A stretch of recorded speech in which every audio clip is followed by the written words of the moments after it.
గోవింద గోవింద ఆపదముక్కులవాడ అనాథరక్ష గోవింద గోవింద వెంకటేశ పాహిమాన్. మనము ఈరోజు చెప్పుకునే టాపిక్ పురాణంలో చాలా మంది గొప్పవారి గురించి మనం వినే ఉంటాము. వారిలో ఒకరైన వ్యాసుడు గురించి మనం ఈరోజు చెప్పుకుందాము. సో వ్యాసుడు ఎవరు? అసలు ఈ వ్యాసుడిని వ్యాస మహర్షిని వేద వ్యాసుడని అంటారు. హిందూ ధర్మాన్ని చాటి చెప్పే మహాభాగవతాన్ని రచించిన వాడే వ్యాసుడు. 4 వేదాలుగా పిలువబడే ఋగ్వేదము, సామవేదము, యజుర్వేదము, అథర్వణ వేదము, ఇలా 4 వేదాల గురించి విభజించాడు కాబట్టి దీన్ని వేదవ్యాసుడు అంటారు. ఇంకా అష్టాదశ పురాణాలను, ఎన్నో గొప్ప గొప్ప గ్రంథాలను మనకు అందించాడు వ్యాసుడు. ఇంతకీ ఈ వ్యాసుని యొక్క జన్మరహస్యం ఏమిటి? ఈరోజు మనం తెలుసుకుందాము.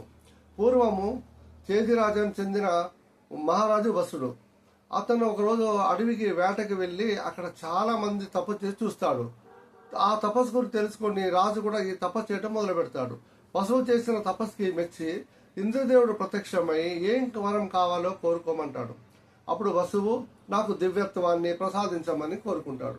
అప్పుడు ఇంద్రుడు దివ్యత్వాన్ని, అదేవిధంగా తనను ఎప్పుడు కలవటానికి ఒక వాహనాన్ని, తన ఒక మాలని కూడా ఇస్తాడు. ఈ వరాలను స్వీకరించిన తర్వాత ఇంద్రుడు చెప్తాడు వ్యాసుడికి, నువ్వు రాజ్యపాలన బాగా చేసుకో, అందరితో మెచ్చుకోమని చెప్తాడు. ఇందుమతి కోలాహలుడు అనే దంపతుల కూతురుని ఈ వ్యాసుడు పెళ్లి చేసుకుంటాడు. ఇతను ఏదో పనిలో ఉండగా తన భార్య గుర్తొచ్చిన వెంటనే ఏదో రకమైన చర్యం జరిగి రేతస్సు అనే ఒక ద్రవము స్రవిస్తాడు. ఆ రేతస్సు అనే ద్రవము తన భార్యకి అందించమని ఒక డేగకిచ్చి పంపిస్తాడు. ఆ డేగ ఆ ద్రవాన్ని పట్టుకొని వెళ్తుంటే ఇంకో డేగ చూసి ఇదేదో ఆహారం అనుకొని దానికోసం ఈ డేగతో పోట్లాడుతుంది. అలా 2 పోరాట మధ్య ఆ రేతస్ అనే ద్రవము సముద్రంలో పడిపోతుంది. అలా సముద్రంలో పడిపోయిన ఈ ద్రవాన్ని ఒక చేప మిగులుతుంది. ఆ చేప ఎవరో కాదు, అద్రిక అనే ఒక అప్సరస.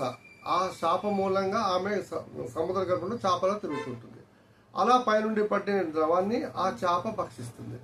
10 మాసాల తర్వాత యమునా నది ఒడ్డున బెస్తవారి వలన ఈ చేప తిక్కుతుంది. ఈ చేప చిక్కిన వెంటనే వారు తీసుకెళ్లి బెస్తవారు ఆ చేపను తీసుకెళ్లి మహారాజుకి అప్పచెప్తారు. ఆ చేపను కొయ్యగా అందులో ఒక మగ శిశువు, ఒక ఆడ శిశువు ఉంటారు. ఈ మగ శిశువుని, ఆడ శిశువుని దశరథుడు పెంచుకుంటాడు. ఈ మగ శిశువు రాజు అవుతాడు. ఆడ శిశువు పేరు సత్యవతి అని పేరు పెడతారు. చేపగడ పుట్టినటువంటి ఈమె మత్స్యగంధిలాగా ఎప్పుడు చేపల వాసన వస్తుంటుంది. ఈమె రాజ్యంలో కన్నా యమునా నది ఒడ్డులో చేపల వారితో ఎక్కువగా ఉంటుంది.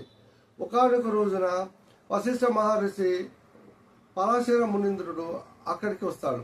ఆ పర్వత నడుపుతున్నప్పుడు సత్యవతి దేవిని చూసి పరాశర మునీంద్ర సత్యవతిని చూసి సత్యవతి అందాన్ని చూసి మోహిస్తాడు.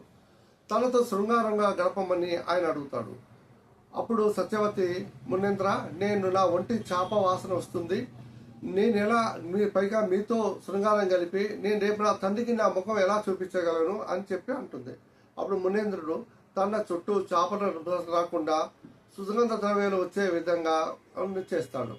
తనతో శృంగారంలో గడిపినా కానీ తన కన్యత్వం చెడిపోదని వారిని ప్రకటిస్తాడు. అలా మన కలియుగ వల్ల పుట్టే శిశువుడు కూడా ఈ విషయానికి జగద్గురు అవుతాడు, గొప్పవాడు అవుతాడు. ఇవన్నీ కూడా ఒక గొప్ప బిడ్డకు నువ్వు జన్మ ఇవ్వబోతావని చెప్తాడు. తన శృంగారంలో గడపటానికి అంగీకరిస్తుంది. ఇలా ఏర్పడిన కలియుగ వల్లనే సత్యవతి గర్భం ధరిస్తుంది. కొన్ని నెలల తర్వాత దేశవంతం శిశువు జన్మిస్తాడు. అతనే వ్యాసుడు. దానినప్పటి నుంచే దైవభక్తి అన్ని మంచి మంచి అలవాట్లు అవుతాయని, అలా అలవాటైన వాటిని బట్టి మహాభారతం, భాగవతం అంటే గొప్ప గొప్ప వ్యాసాలు రచించబడ్డాడు. పైగా ఆయన 7 సప్త చిరంజీవుల్లో ఒకటిగా వ్యాస మహర్షి ఉంటాడనమాట.